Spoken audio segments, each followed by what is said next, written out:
Mais ta femme demeure ta femme. Femme du ministère. Tu es en danger. Nulle part n'est écrit. Un serviteur de Dieu doit avoir femme de ministère. Je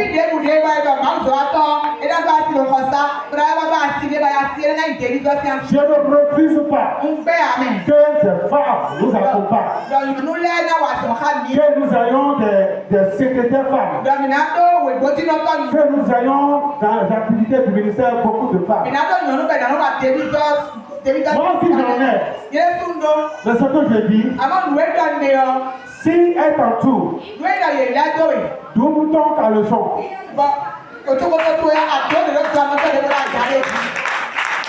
D'où ton caleçon. Parce que Dieu dit des caleçons. Donc comment tu as à dire Domingo?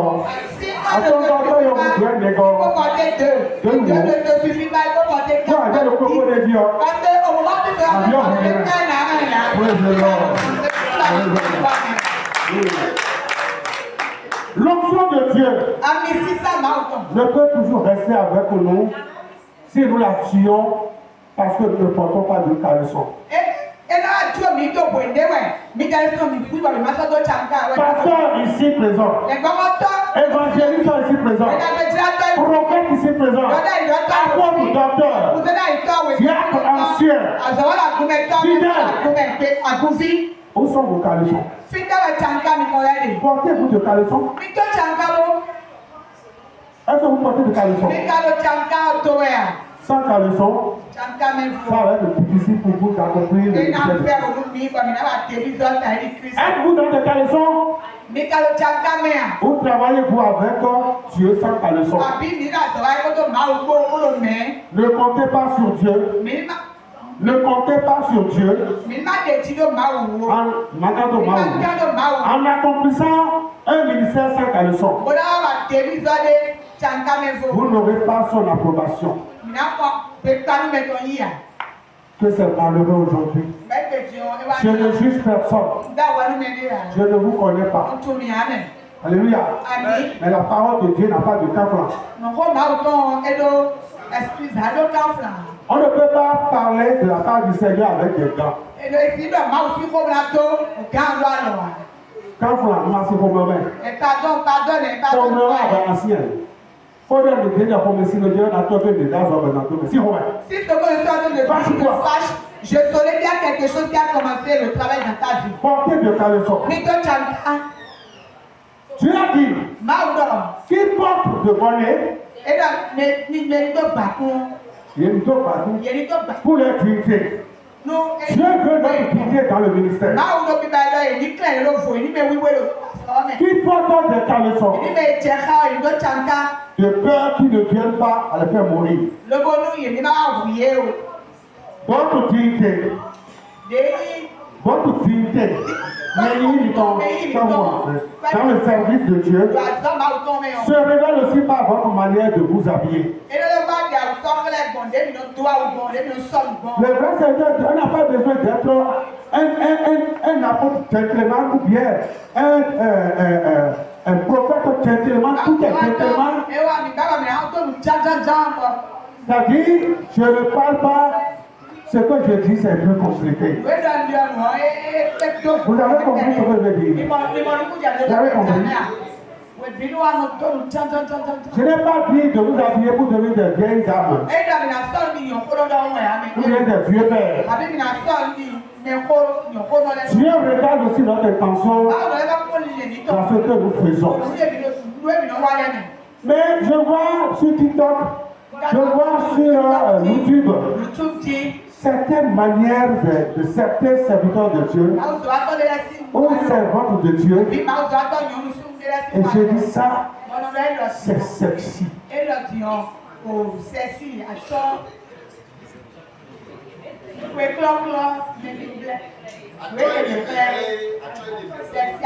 Non, il est sexy, hein. Elle est sexy, hein. Dans le langage actuel, ça veut dire quoi?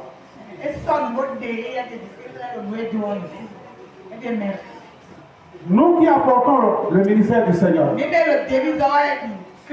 nous devons veiller aussi sur nos habillements. Alléluia. Habillement, ceci n'a rien à voir dans le ministère de Christ. Dans les œuvres de Dieu. Si vous voulez faire le ministère de Christ, comme Dieu le veut, vous devez respecter les principes de Dieu. La séduction vestimentaire est incompatible avec l'œuvre de Dieu. Désormais, contrôlez-vous bien votre manière de vous habiller dans le ministère. Parce que ça séduit beaucoup. C'est pourquoi j'ai dit au début que seul Jésus me dit, il vient, mais il n'a rien à voir. Mais nous, quelle que soit notre onction, le vieil homme, la tendance de péché, cette faiblesse d'être attiré par, c'est en nous. Mais Dieu aussi a trouvé des solutions pour ça. C'est sur ça que je vais finir. Très bientôt. Alléluia. Amen. Donc, notre manière de nous comporter, de nous habiller, notre manière de faire doit correspondre aussi à la bonne manière pour faire le ministère de Jésus.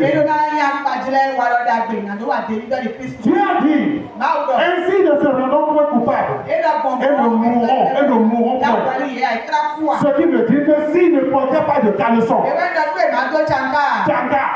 s'il ne portait pas, et il portait string, Dieu va les tuer. Dieu ne veut pas que dans le sacerdoce, la nudité d'une femme et d'un homme soit exposée. Même ainsi, ouais, c'est manque de respect à Dieu. Alléluia. Pourquoi les églises sont-elles mortes? Mortes ou bien anémiées avec quel mot qu'on a dit? C'est quel mot? Évanie, c'est ça? Pourquoi on a cet état de nos églises? Je vais vous expliquer ça brièvement. Ce n'est pas que forcément le pasteur et sa caleçon. Alléluia. Mais si c'est le seul qui porte le tchanga, c'est le seul qui porte le caleçon. Et la plupart des membres de son église n'ont pas de caleçon. Ils vont blâmer l'onction de l'homme de Dieu. C'est aussi un cas. C'est pourquoi c'est difficile pour nous aujourd'hui. Il fut un temps, quand moi je prêchais, les gens pleuraient. On m'écoutait, on pleurait. On pleurait amèrement. On est complètement triste. On pleure à chaud de larmes. Mais il n'y a plus ça. Et c'était même des simples messages que je donne. Aujourd'hui, on parle du baptême dans le Saint-Esprit. C'est-à-dire la plénitude du Saint-Esprit. On crie. On enlève la première chemise. Presque on veut même se tenir à torse nu. Pour que l'onction, les gens soient remplis du Saint-Esprit. Et non plus comme on me cause à temps. Il te regarde comme le diable. Et je vois, Seigneur, qu'est-ce qui se passe? Est-ce moi? Qui? Parce qu'il y a des gens qui sont des adultères. Ils ne sont pas sérieux avec leur femme. Il y a des femmes qui ont piqué des maris d'autrui. D'autres sommes qui viennent. C'est pour chercher des femmes faibles à l'intérieur. Pour coucher avec elles. Vous pensez qu'avec ces intentions, le Saint-Esprit va travailler. Ce n'est pas forcément la faute au pasteur. Ou à l'apôtre. Ou au prophète. La difficulté aujourd'hui, c'est le fait que nos églises sont remplies de fidèles sans caleçon. Sans caca. Il y a trop de m'as-tu vu? Alléluia. Il y a ce raisonnement-là. Ils ont éteint le Saint-Esprit et ses œuvres. Et Dieu a dit, afin qu'il ne meure pas, sans ta leçon dans le ministère, sans ta leçon dans le ministère, c'est la mort. La mort du ministère et la mort du serviteur ou servante de Dieu. Je ne parle pas encore de la mort physique. Parce que Adam et Ève, aussitôt, ils sont morts dans le jardin de l'Ève. J'étais mort. Mais physiquement parlant, ils sont vivants. Je parle de la mort qui est la séparation avec Dieu. L'église meurt. Le serviteur de Dieu sans caleçon meurt. Bien qu'il s'habille bien. Spirituellement, il est déjà mort. Dieu n'a plus rien à faire avec lui. L'Esprit de Dieu est éteint. Qu'est-ce que je peux faire sans l'Esprit Saint? Qu'est-ce que je peux faire sans l'Esprit Saint? Beaucoup de ministres de Dieu ne tiennent plus debout. Ils sont morts par faute d'adultère. Mais Dieu peut les ressusciter. Dieu peut les ressusciter. Si vous vous repentez. Alléluia. Amen. Je finis bientôt. Hein. Je vais regarder l'heure. Voilà. On remarque que je finis.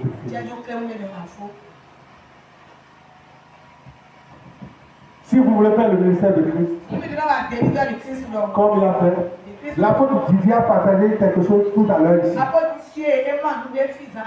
Qui est que tu laisses de Dieu et d'autres choses sont prioritaires que les affaires de royaume de Dieu.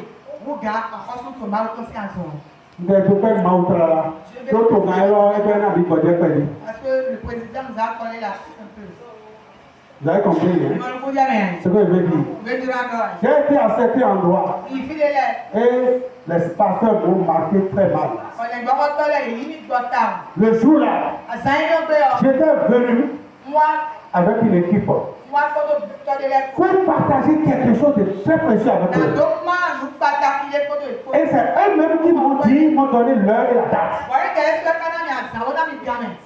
Et quand j'allais, j'avais un missionnaire suisse qui était avec moi. Et partout parti, il m'a dit, tu vas où? Suisse. Donc, il a fait juste un an, il est déjà parti. Et il a dit, je vais t'accompagner. Je l'ai emmené avec d'autres personnes.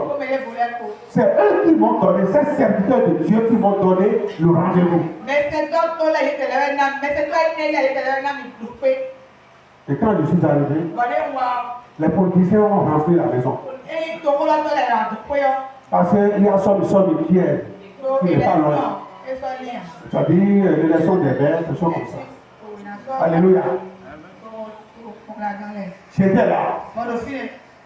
Et l'autre là qui voulait le siège de maire avec son équipe. On les a bien alignés. Et on leur a donné la place, c'est-à-dire le micro en premier. J'étais là. Et ils ont parlé de politique. Et ils ont parlé de ceci, cela. Et ils ont pris tout le temps pour les élections. Et la nuit tombait. Quand le politicien a bien sucé leur effort, leur force, leur attention d'écouter, quelqu'un est venu auprès de moi pour me dire, ne vous partez pas. Mais ma fille est là. À toi, on me dit, vous ma fille, à toi, on me dit, ma fille, comme si c'est vraiment prêché, alors. C'est comme si je me fasse un péché. Ça, c'est de ton travail. À toi, terme de Dieu, tu te fâches. La colère n'est pas un péché. Ce que vous faites de la colère, tu devient péché. C'est un sentiment que Dieu a mis en nous pour corriger les justices. Sans casser, sans détruire. C'est ça la différence. Il fait non si vous me voyez. Pas si vous me voyez.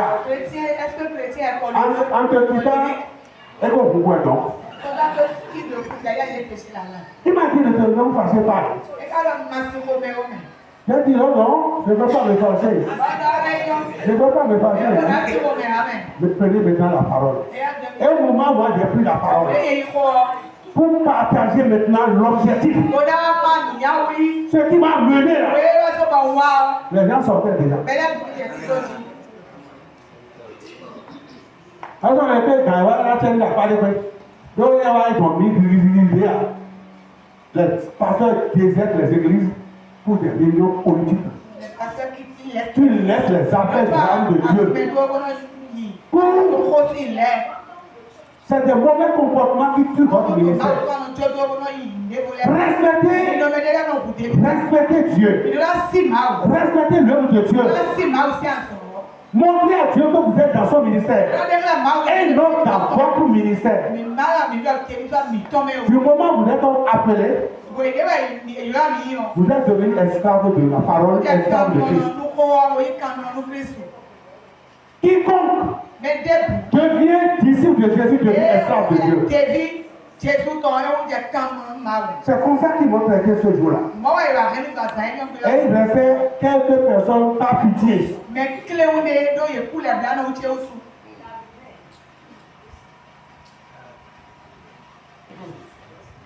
Alléluia. Amen. Dieu n'aime pas ces choses. Si vous n'accueillez pas l'onction, vous n'aurez rien. Ça s'est passé avec Jésus à Nazareth. Quand ils ont commencé par le traiter, fils du charpentier, Jésus n'a pas pu faire des miracles. S'il en a imposé à quelques-uns, et il est parti. C'est comme ça qu'ils ont fait. Ce n'est pas ça qui est fait l'œuvre de Dieu comme Dieu le veut. Vous devez porter des caleçons dans le ministère. Vous portez des caleçons. La nudité dans le ministère tue le ministère. Et le dernier point, ce n'est pas loin. Je finis. C'est la cupidité. L'amour de l'argent qu'on appelle cupidité. Tout le monde a besoin de l'argent pour le ministère. Tu peux avoir l'onction jusqu'au ciel. S'il n'y a pas l'onction qui accompagne, s'il n'y a pas l'argent qui accompagne cette onction, tu ne seras jamais révélé au monde. J'ai m'a dit, donc je ne suis pas contre l'argent.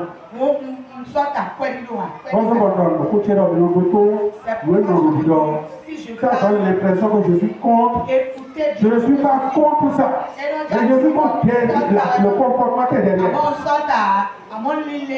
La cupidité est la recherche immodérée du gain et des richesses.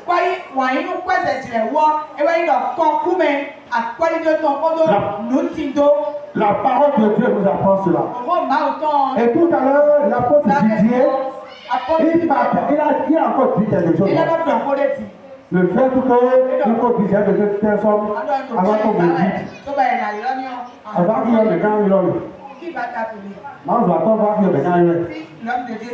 on ne vend pas les dons de Dieu. Tous ceux qui font ça, si vous êtes ici, vous êtes placés sous la malédiction. Et vous devez prier avant la fin de cette conférence, demandant pardon à Dieu. Il n'y a rien que tu n'as pas reçu. Si l'offrande ne vient pas, si les équipes ne sont pas au rendez-vous, continue de le faire. Dieu est fidèle. Il te fera. La cupidité, ça détruit beaucoup du ministère aujourd'hui. Beaucoup ont changé de doctrine juste à cause de l'argent. Mais qu'est-ce que Dieu dit? L'amour de l'argent est une racine de tout le monde. À cause de l'argent, aujourd'hui, beaucoup d'hommes de Dieu et femmes de Dieu ont changé de doctrine. Parce que si on ne dit pas la manière des hommes, l'argent ne va pas sortir. Comme ça, on essaie d'ajouter ou bien de diminuer. C'est de la malédiction. Prêche la vérité. Prêche la parole de celui qui t'a élu. Il viendra à ton aide dans son temps. Vous me voyez ici? Je ne me presse en rien. Je prie pour mes besoins. Je continue de faire l'œuvre de Dieu. Mais en son temps, Dieu a toujours honoré ses promesses envers moi. C'est pourquoi je ne fais pas de mauvais rêves. Je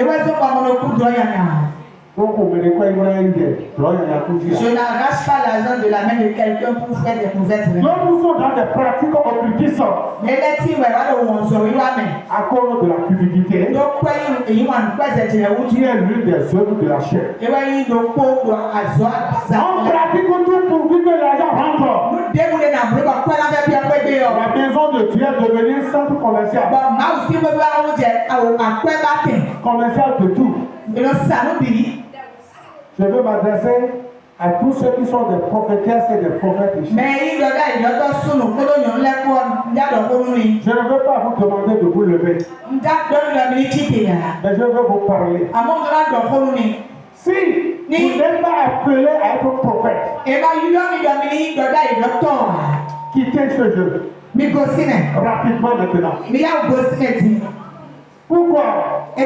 Si Dieu n'approuve pas votre appel du ministère prophétique que vous appelez prophète,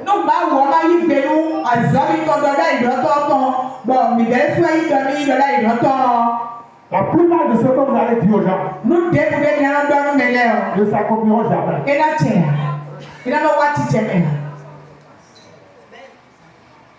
À part quelques techniques, quelques bonnes manières de voir les problèmes naturellement.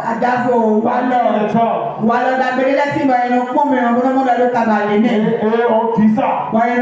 C'est pas ça la prophétie. Méfiez-vous de vous mélanger avec ces trucs-là.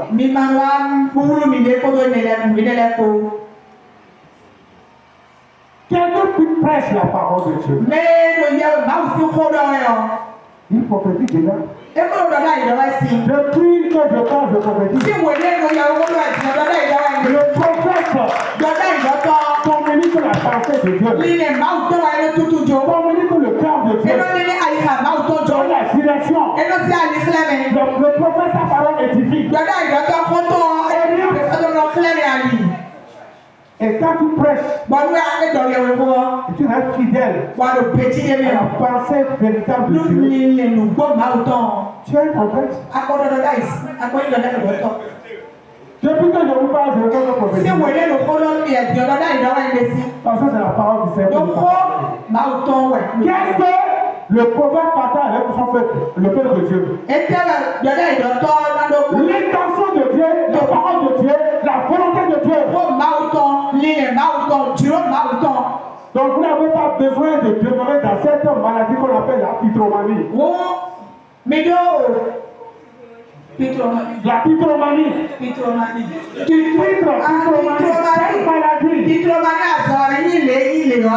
On prend le type pour s'accoler et tu ne peux pas ce travail. Méfiez-vous. Dieu va censurer les faux prophètes. Dieu va censurer les faux prophètes. Renvoyez votre affaire.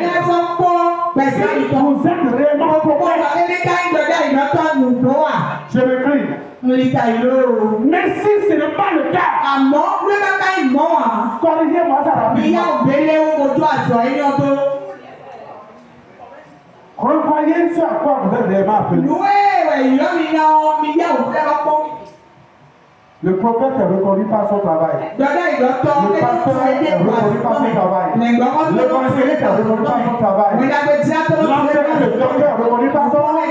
L'apôtre est reconnu par son travail. On te reconnaît en quoi? Nous continuons de dire ainsi par le Seigneur aujourd'hui sans le savoir. Lorsque je me pose devant vous et je dis le message d'aujourd'hui, je le dis dans quel passage? Lisez. Et je commence par commenter. Dieu parle. Dieu ne parle pas. À son réponse. Nous devons être guéris. Il doit y avoir la guérison. Il doit y avoir le miracle. Un jour, j'étais en train de prêcher. J'étais en train de prêcher un jour. Cette dame-là, elle est déjà promenée partout. Elle sentait les maux de tête et la guérissait. Son mari avait dépensé, fatigué. Il était fatigué d'elle. Nous, tu connais, nous l'avons fait embarquer. Et il ne dépensait plus. Bon, est-ce qu'on s'en fait? La femme est devenue malheureuse. Bon, nous avons délégué. Alléluia. Amen.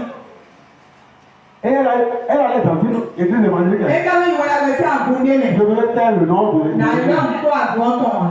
C'est une église à feu, à plat. C'est une église qui prie beaucoup. Nous, des sacrificateurs. Dans ton royaume. Et qui nous demande de porter des caleçons. De porter de grands caleçons. Je ne veux pas laisser découvrir nos nudité. Je te confie tous ceux qui sont dans cette salle. Si quelqu'un n'est pas juste à ce point,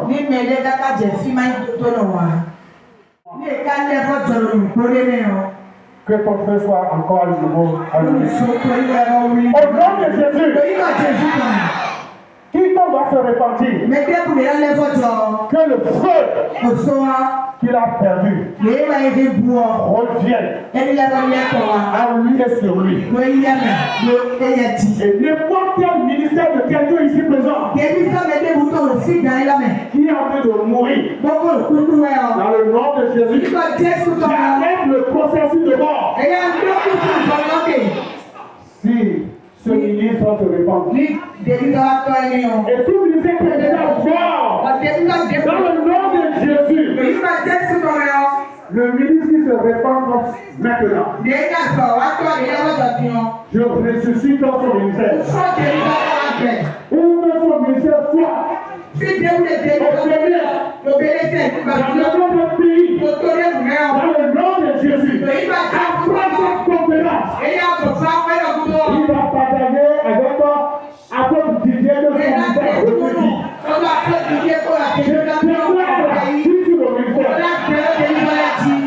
Lorsque vous êtes repenté, que la main du Seigneur soit. Soyez remplis et soyez revêtus avec des caleçons. Au nom de Jésus. Amen. Il ouvre son livre. Et non, vous m'attendez. Et vous l'avez déjà pris. Ce que tu viens de dire là. Et donc, vous quand j'ai fini, il va montrer le chapitre 5 de 6.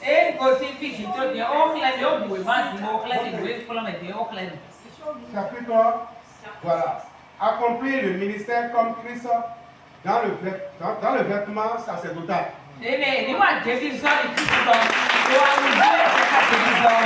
Alléluia. Il a dit, il ne sait pas si j'ai consulté le livre, il a eu des échanges. Je n'ai pas besoin de le consulter.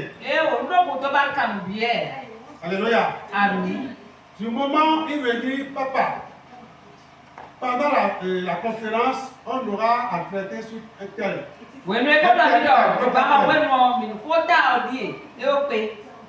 La Bible est en nous. Bible ouais do mi. Yes c'est un do mi. Il suffit juste un peu de consécration. Et quand on a job with des sectoniens. Et je me mets à écrire seulement. Bon non. Et chaque fois que je fais mon travail, bon, vous dites qu'on est moi sortir. les caleçons des sacrificateurs. Et les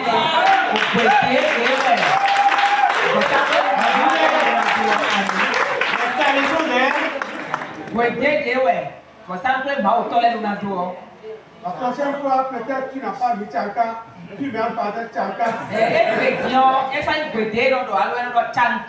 Vous savez pourquoi ça fait comme ça? Mais tu n'es pas comment. Lorsque vous êtes resté avec quelqu'un avec l'esprit du cœur, et vous avez de respect pour lui pendant que vous êtes avec lui, et réellement vous êtes un fils réel, vous n'êtes pas un fils frelaté,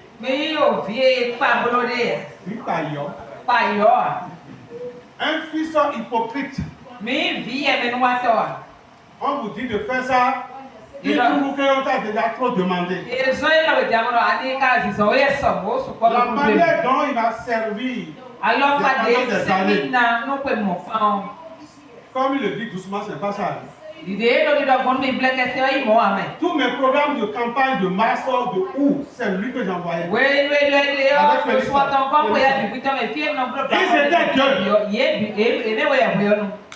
J'étais en Suisse, je venais pour 30 jours de vacances. Je venais pour 30 jours. Et je suis resté là-bas pour leur expliquer un peu le plan. La zone où nous voulons tenir la campagne. Et ils se sont mis au travail. Alléluia. Amen. J'ai donné l'argent. C'est eux qui allaient au commissariat. Voir les policiers pour payer ce qu'il faut payer. Les délégués du quartier. C'est eux qui font tout ça. Ils travaillent pas mal. Quand moi je venais, je prenais le micro, je prêche, je prends le ministère, je dépose. Il m'observait. Si j'enseignais, il m'observait. Et du fait qu'il a resté avec le même cœur, Dieu ne peut que lui transmettre de bonnes choses. Si vous avez des pères, respectez-les. Ne les médisez pas. Ne les calomniez pas. Sinon, il y aura toujours de rupture spirituellement. Et pour finir, quand il voulait m'introduire, je n'ai jamais entendu cela dans sa bouche. Quand il me présentait, il a dit qu'il a senti, et même dans ses rêves, dans ses pensées, il reçoit des choses. J'ai bien dit, il recevait. L'Esprit de Dieu va faire quoi? S'il doit avoir des difficultés pour quelque chose, le Saint-Esprit va nous rappeler ce qu'il a appris de son père spirituel au début. Un jour, sa fille m'a dit, c'est sa maman qui m'a dit, je n'habite pas chez eux. Et sa fille, son aînée, a eu un rêve, un cauchemar. Et elle était attaquée. Et à son réveil, elle a dit à sa maman, maman, on m'a attaqué. Quelque chose veut me faire du mal. Et j'ai vu Pépé. Est-ce qu'il m'avait Pépé? Et j'ai vu Pépé. Mon Pépé. Qui est venu me délivrer. Elle n'a pas dit son père. Moi. Alors que c'est son papa qui vit avec elle à la maison. Moi je suis ailleurs. Quelque chose veut me faire du mal. Et Pépé s'est présenté. Je n'ai jamais rien contre lui. Contre l'apôtre Didier. Son succès Nous voyons est un signe de réussite que j'ai réussi. et que là vous sont d'or. Nous Et si ça demeure comme cela, le monde est comme si n'importe quel fils, n'importe quelle fille autour de moi qui ne demeure pas hypocrite, qui me respecte à mon absence, comme à ma présence, ils vont faire au-delà. Amen. Parce que Dieu est juste. Il est juste. Restez bien avec celui que vous appelez votre père spirituel. Si je suis un bon père, et que l'enfant aussi reste un bon enfant, il va hériter de son père. C'est l'enfant qui hérite de son père, c'est bien. C'est un étranger, un ami. Tous ceux qui vont m'entourer comme des amis, Dieu ne va pas permettre que quelque chose soit partagé, un état spirituel, parce que c'est des amis. Mais si c'est des fils, Dieu transmet quelque chose. C'est ça que j'aimerais ajouter.